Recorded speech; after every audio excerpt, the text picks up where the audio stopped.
Assalamualaikum warahmatullahi wabarakatuh. Nama saya Wadiasti, NIM A20 190 118. Di sini saya akan menjelaskan tentang dampak resesi ekonomi bagi masyarakat. Tak hanya berdampak bagi perekonomian negara, masalah resesi ekonomi tentunya sangat berdampak bagi masyarakat. Dampak pandemi COVID-19 membuat perekonomian sejumlah negara terguncang dan mengalami penurunan pertumbuhan ekonomi. Di antaranya bahkan sudah resesi. Beberapa negara kini sedang mengalami penurunan signifikan. Kegiatan ekonomi yang sudah berlangsung bulanan bahkan tahunan. Resesi dianggap sebagai bagian tak terhindar dari siklus bisnis atau irama teratur ekspansi dan konstruksi yang terjadi dalam ekonomi suatu negara. Seperti diketahui, ekonomi Singapura telah masuk ke jurang resesi imbas pandemi COVID-19. Setelah perekonomiannya minus 41,2% di kuartal 2 2020 berturut-turut. Kemudian Korea Selatan juga alami kontraksi minus hingga 3,3% di kuartal kedua. Hal itu merupakan kontraksi tertajam sejak kuartal 1998 dan jauh lebih dalam dari prediksi di jajak pendapat sekitar 2,3%.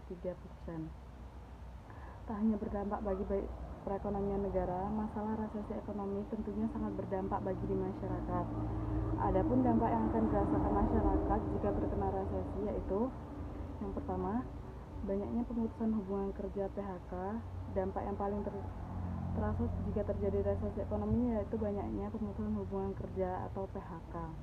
Di mana-mana hal ini dapat terjadi karena perlambatan ekonomi yang membuat beberapa perusahaan tutup dan tak lagi beroperasi, serta mengakibatkan turunnya penjualan juga income perusahaan. Yang kedua, instrumen investasi terancam. Aktivitas di pasar keuangan yang dilakukan masyarakat juga bisa ikut terdampak resesi ekonomi. Instrumen investasi akan terkena imbas resesi ekonomi karena menurunnya nilai portofolio atau aset perusahaan seperti saham akibat resesi yang terjadi. Jika terjadi resesi ekonomi, masyarakat harus memanfaatkan penghasilan yang didapat dengan tidak membelanjakan dananya untuk sesuatu yang tidak terlalu dibutuhkan.